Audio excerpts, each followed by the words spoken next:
iako se dugo vodila debata ko je zapravo pravi prvi srpski vampir. Izbor je ostao na Savi Savanoviću. Dok je drugi kandidat bio Petar Blagojević, čija priča datira iz 1796. godine, čiju smo pokrili u prošlom videu.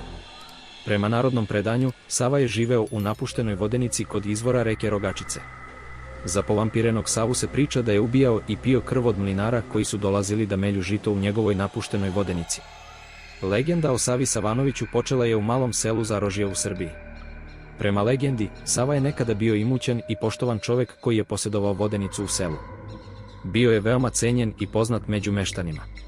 Ali nažalost, bio je sve stariji i stariji bez ženske ruke koja bi ga održala u životu.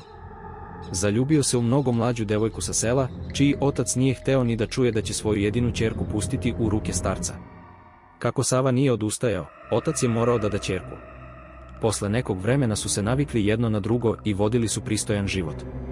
Ipak, i Savin brat se zaljubio u mladu ženu. Njihove sastanke više nije bilo moguće sakriti. Užasan trenutak desio se kada je Sava na kraju saznao i pun besa odlučio da ubije svog brata. Jedne noći u vodenici su se strašno posvađali, pa je Sava nožem ubio brata. Nažalost, Savina supruga je bila sakrivena u mlinu, i kada je shvatila šta se dogodilo, počela je da vrišti i beži. Na kraju je Sava uhvatio i ubo nožem u vrat. Zatim je prava drama nastala kada su meštani sela te iste noći začuli krike i pronašli mrtvo telo u mlinu. Trčali su za ubicom sa oštrim oružjem i spaljenim motkama da pronađu ubicu. Nedugo nakon što su pronašli telo mrtve devojke, uhvatili su Savu i brutalno su ga ubili. Pošto je bio ubica dva nevina života, nije ga bilo moguće sahraniti na seoskom groblju pa su njegov leš ostavili u šumi. Ostala je legenda da u šumi nešto i dalje izvodi neke jezive i jake zvuke. Pa se verovalo da su zvuci bili najavljivanje Savinog povrtaka radi osvete. Posle Savine smrti mlin je bio napušten, a pronele su se glasine da je uklet. I da se Sava vraćao noću tamo tačno u 12.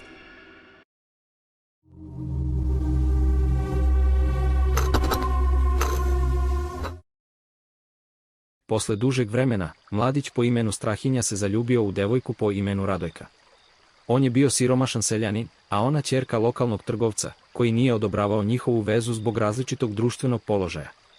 Strahinja je rešio da stekne poštovanje trgovca i oženi se Radojkom.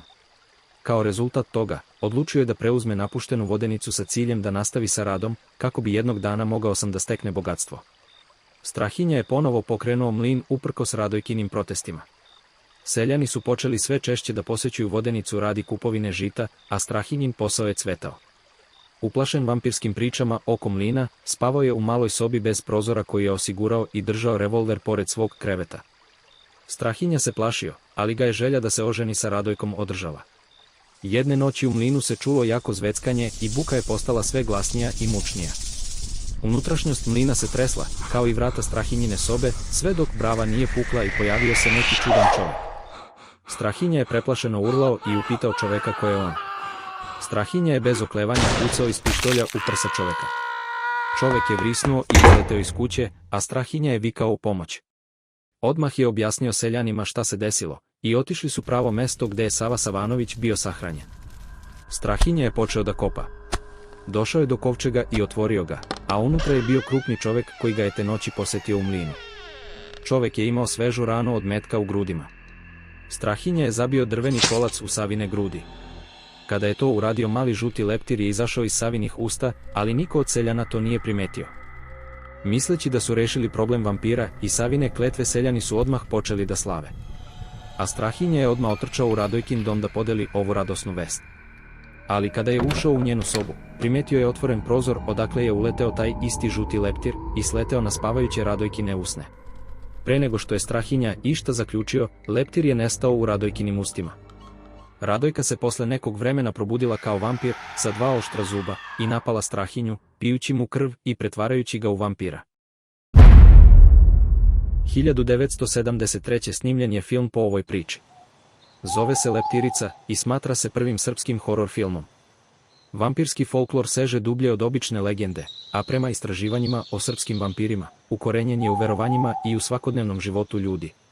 Mnogi antropolozi, autori i etnografi istraživali su temu vampira u Srbiji, prikupljajući neprocenjive priče od lokalnog stanovništva. A priča o Savi Savanoviću je ostavila jak uticaj na srpsku folklor i kulturu i duboko se prenosila kroz generacije. Nadam se da ste uživali, ako vam se sviđa ovakav sadržaj zamolio bi vas da ostavite like i subscribe u znak podrške. Pozdrav i do sljedećeg videa, uživajte.